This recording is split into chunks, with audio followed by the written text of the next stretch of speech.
Assalamu alaikum dear students. This is me Benjamin Chauhan and I am here to teach you biology. In today's lecture we are going to discuss mechanism of hormone action and our learning objective is to describe the general mechanism of hormone action. तो आज जो हम hormone action के बारे में पढ़ने जा रहे हैं, आज के लेक्चर पढ़ने के बाद हम सब इस काबिल हो जाएंगे कि हम जनरल मैकेनिज्म जो हार्मोन एक्शन है उसको आसानी के साथ डिस्क्राइब कर पाएंगे। तो सबसे पहले हमें नेचर ऑफ हार्मोन को समझना होगा। अगर हम नेचर ऑफ हार्मोन अच्छे से समझ लें तो हमें मैकेनिज्म ऑफ हार्मोन एक्शन भी अच्छे से समझ में आ जाएगा। तो अगर हम नेचर ऑफ हार्मोन की बात करें तो यहाँ पर नेचर ऑफ हार्मोन से मुराद ये हार्मोन किस चीज़ के बने हुए हैं, इनकी नेचर क्या है, क्या वो हार्मोन प्रोटीन के बने हुए हैं, क्या वो हार्मोन लिपिड या स्टेरॉइड के बने हुए हैं। तो सबसे पहले हमें ये देखना होगा हार्मोन को हमने जनरली दो कैटेगरी में यहाँ डिवाइड किया है ताकि हम मैकेनिज्म ऑफ हार्मोन एक्शन समझ पाए। तो हमारे पास एक कैटेगरी है जिसको हम कहते हैं पेप्टाइड हार्मोन्स और हमारे पास जो दूसरी कैटेगरी है उसको हम कहते हैं स्टेरॉइड हार्मोन। अब पेप्टाइड हार्मोन या प्रोटीन हार्मोन जो है इसकी नेचर स्टेरॉइड हार्मोन से डिफरेंट है, तभी इनका जो काम करने का तरीका है वो भी डिफरेंट होगा। पेप्टाइड हार्मोन्स जो हमारे पास पाए जाते हैं उनकी अगर हम नेचर देखें तो ये पोलर मॉलिक्यूल्स हैं। पोलर मॉलिक्यूल से मुराद इनके ऊपर कोई ना कोई चार्ज होगी। और अगर हम स्टेरॉइड हार्मोन की अगर हम बात करें तो ये नॉन पोलर मॉलिक्यूल्स होंगे। नॉन पोलर मॉलिक्यूल्स जो होते हैं इनके ऊपर कोई चार्ज अगर हम देखें तो प्रेजेंट नहीं होगी। तो स्टेरॉइड हार्मोन नॉन पोलर हुए और पेप्टाइड हार्मोन वो है पोलर इन नेचर। और दोनों के दोनों हार्मोन्स जो है वो आते कहाँ से, ये हमने ऑलरेडी डिस्कस किया है कि जो हार्मोन्स होते हैं वो किसी ना किसी ग्लैंड से आएंगे और किसी ना किसी टारगेट सेल के पास जाएंगे। अगर हार्मोन पेप्टाइड हार्मोन है तो वो सेल तक जाने के बाद किस तरह से फंक्शन परफॉर्म करेगा। अगर हार्मोन स्टेरॉइड है तो वो टारगेट सेल में किस तरह से अपना फंक्शन दिखाएगा। तो आज के लेक्चर में हम स्पेशली पेप्टाइड हार्मोन का जिक्र करेंगे कि उनका मैकेनिज्म ऑफ एक्शन क्या है, फिर हम ये समझेंगे कि स्टेरॉइड हार्मोन का एक्शन क्या है। मैकेनिज्म ऑफ पेप्टाइड हार्मोन को समझने से पहले हमें हमारे लिए दो बातें और जानना ज़रूरी है। नंबर वन बात हमें ये समझनी चाहिए कि अगर हमारे पास कोई भी मॉलिक्यूल जो है जिनकी नेचर जो है वो क्या है, वो पोलर है। पोलर मतलब जिसके ऊपर कोई ना कोई चार्ज है, कोई ना कोई जो है वो क्या है इसके ऊपर चार्ज हो, पॉजिटिव या नेगेटिव कोई भी चार्ज अगर हो। तो जो पोलर मॉलिक्यूल है वो डिजोल्व हमेशा पोलर सॉल्वेंट में होते हैं। जनरली स्पीकिंग अक्सर तौर पे ये होता है कि पोलर मॉलिक्यूल पोलर चीज़ों में डिजोल्व होते हैं। जैसे मिसाल के तौर पे अगर हमारे पास ये बीकर है या कंटेनर है तो इसके अंदर मैं अगर वाटर रखूँ तो हमें पता है वाटर का जो फार्मूला है वो है H2O। और अगर मैं वाटर का फार्मूला यहाँ पर ड्रा करूँ तो हमारे पास दो हाइड्रोजन होते हैं और वो एक ऑक्सीजन। और हमें पता है इसके ऊपर स्लाइडली पॉजिटिव चार्ज होता है हाइड्रोजन के ऊपर, जबकि ऑक्सीजन के ऊपर स्लाइडली नेगेटिव चार्ज होता है। तो ये वाटर भी पोलर मॉलिक्यूल है, तो सोडियम क्लोराइड भी पोलर है और वाटर मॉलिक्यूल भी पोलर है। तो फिर क्या होगा, वाटर मॉलिक्यूल जो एज अ सॉल्वेंट है यहाँ पर वो सोडियम क्लोराइड को डिसोसिएट करेगा। तो वाटर मॉलिक्यूल जो है वो क्या करेगा कि सोडियम जो है सोडियम के आयन को सेपरेट करेगा और क्लोरीन के आयन को सेपरेट करेगा। पानी किस तरह से इसको सेपरेट करता है ये भी समझ लेते हैं। वाटर जो है इसके ऊपर पॉजिटिव चार्ज भी है हाइड्रोजन के ऊपर, जबकि ऑक्सीजन के ऊपर नेगेटिव चार्ज है। तो वाटर मॉलिक्यूल का जो ये ऑक्सीजन है ये क्या करेगा, पॉजिटिव सोडियम को अपने साथ अटैच कर लेगा, जबकि क्लोरीन है वो किसके साथ अटैच हो जाएंगे, वो अटैच हो जाएंगे हमारे हाइड्रोजन आयन के पास। बाकी जो क्लोरीन है वो अटैच होंगे पार्सल जो जहाँ पर पॉजिटिव चार्ज है हाइड्रोजन आयन उसके साथ।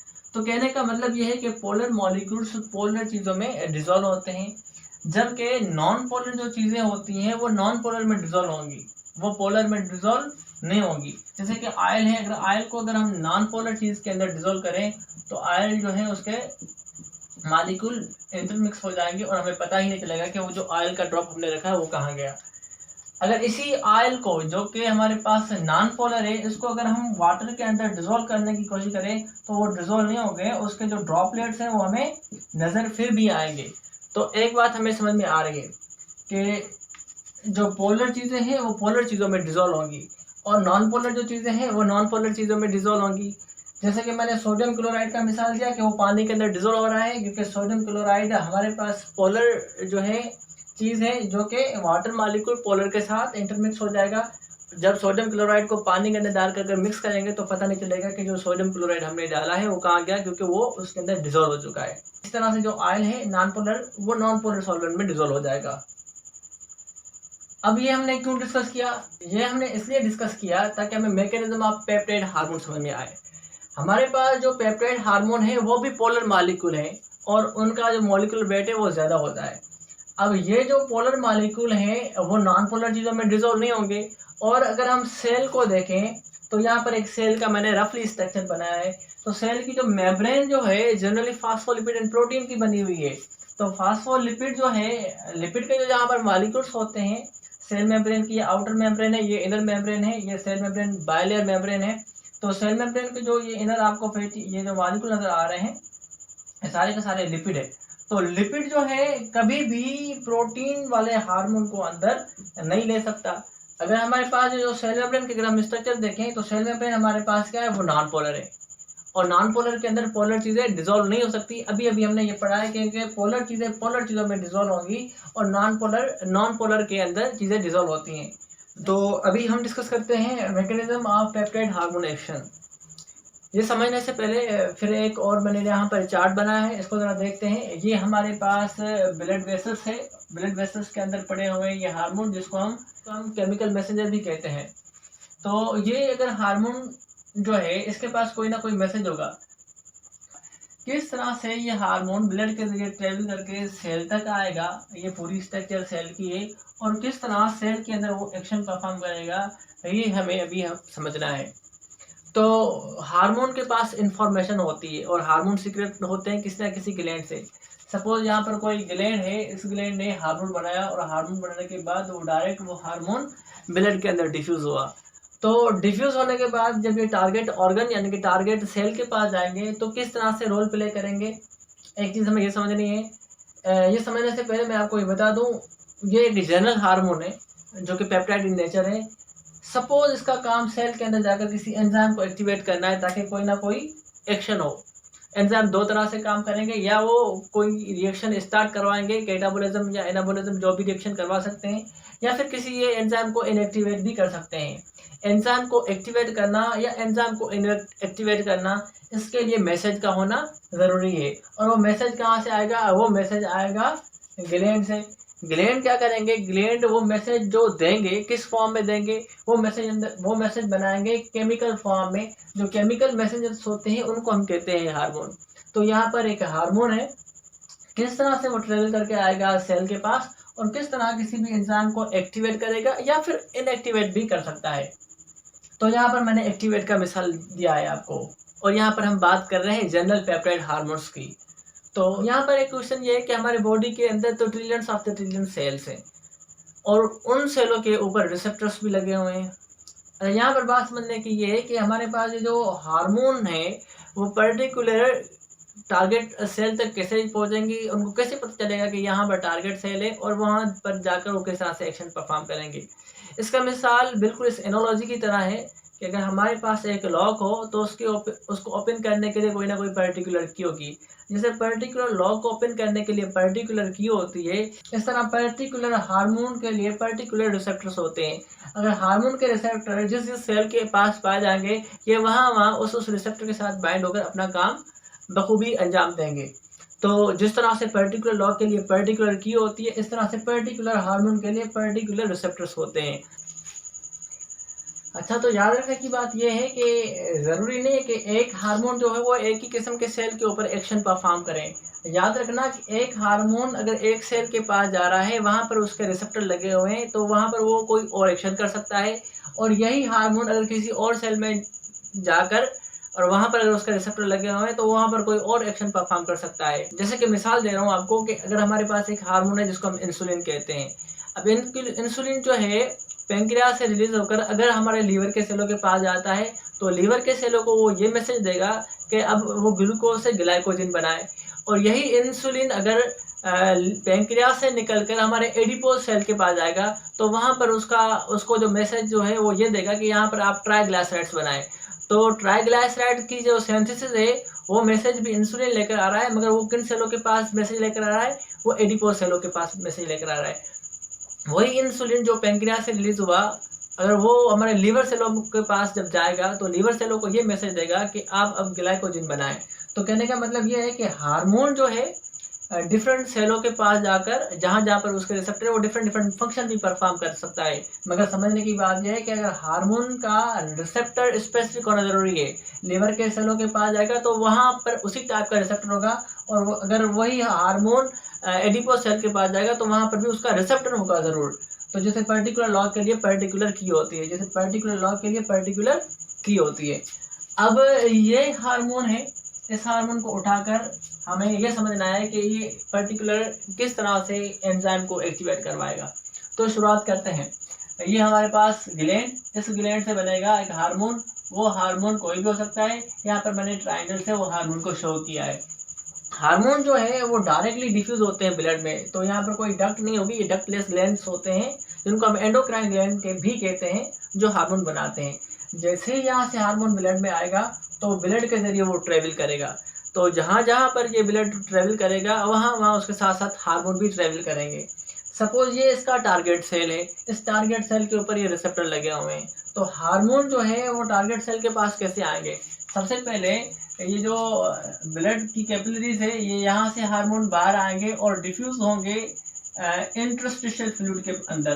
तो ये इंटरस्टिशियल फ्लूइड से निकलकर फिर वो कहाँ जाएंगे, तो ये इंटरस्टिशियल फ्लूइड से निकलकर जहाँ पर इनका पर्टिकुलर रिसेप्टर लगा हुआ है ये उनके साथ बाइंड होंगे। तो हार्मोन कहाँ से निकला, ग्लैंड से निकलकर ब्लड में आए, ब्लड से निकलकर इंटरस्टिशियल फ्लूइड में आए, फिर ये इंटरस्टिशियल फ्लूइड से निकलकर कहाँ गए, पर्टिकुलर रिसेप्टर के पास गए।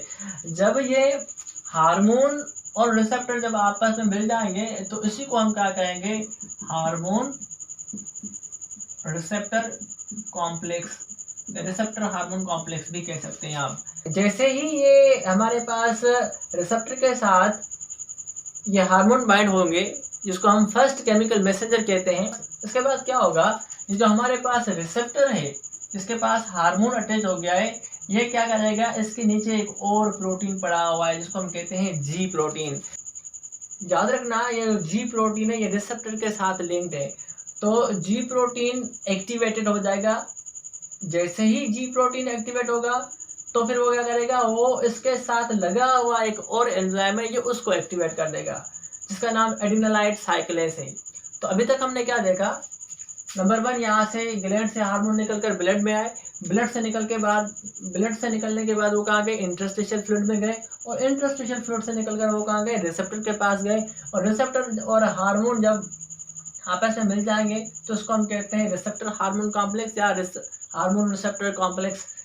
जैसे ही ये कॉम्प्लेक्स बनेगा तो ये क्या करेंगे, ये इस नीचे जो ये रेड कलर का प्रोटीन है जिसको हम जी प्रोटीन कहते हैं ये इसको एक्टिवेट कर देंगे। जैसे ही जी प्रोटीन एक्टिवेट हो जाएगा तो इसके साथ एक और प्रोटीन लगा हुआ है जिसको हम कहते हैं एडिनोलाइट साइक्लेज। याद रखना ये एडिनोलाइट साइक्लेज जो है वो एक एंजाइम है, पहले वो इनएक्टिवेट होगा, जैसे ही इनके पास हार्मोन बाइंड होगा तो जी प्रोटीन जो एक्टिवेटेड फॉर्म में है वो इसको एक्टिवेट करेगा। अब यहाँ पर एक बात समझने की है, जी प्रोटीन ने एडिनोलाइट साइक्लेज को क्या कर दिया, एक्टिवेट कर दिया। अब ये जो एक्टिवेटेड हमारे पास एडिनोलाइट साइक्लेज है ये एक एंजाइम है असल में, और एंजाइम की जो एक्टिव साइट है वो साइटोसोल की जानिब है, सेल मेम्ब्रेन की जानिब नहीं है, साइटोसोल की जानिब है।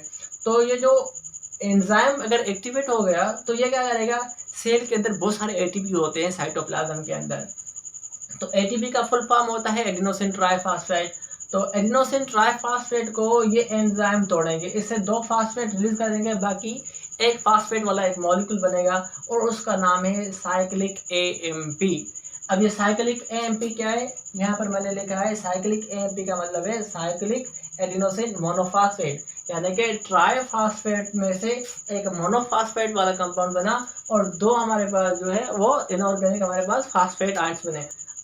ये हमारे पास जो साइक्लिक एएमपी है ये हमारे बॉडी के सेल के अंदर एज अ सेकंड मैसेंजर काम करेगा, क्योंकि फर्स्ट मैसेंजर तो कौन सा है हमारे पास, वो है हार्मोन, तो ये सेकंड मैसेंजर की तरह काम करेगा।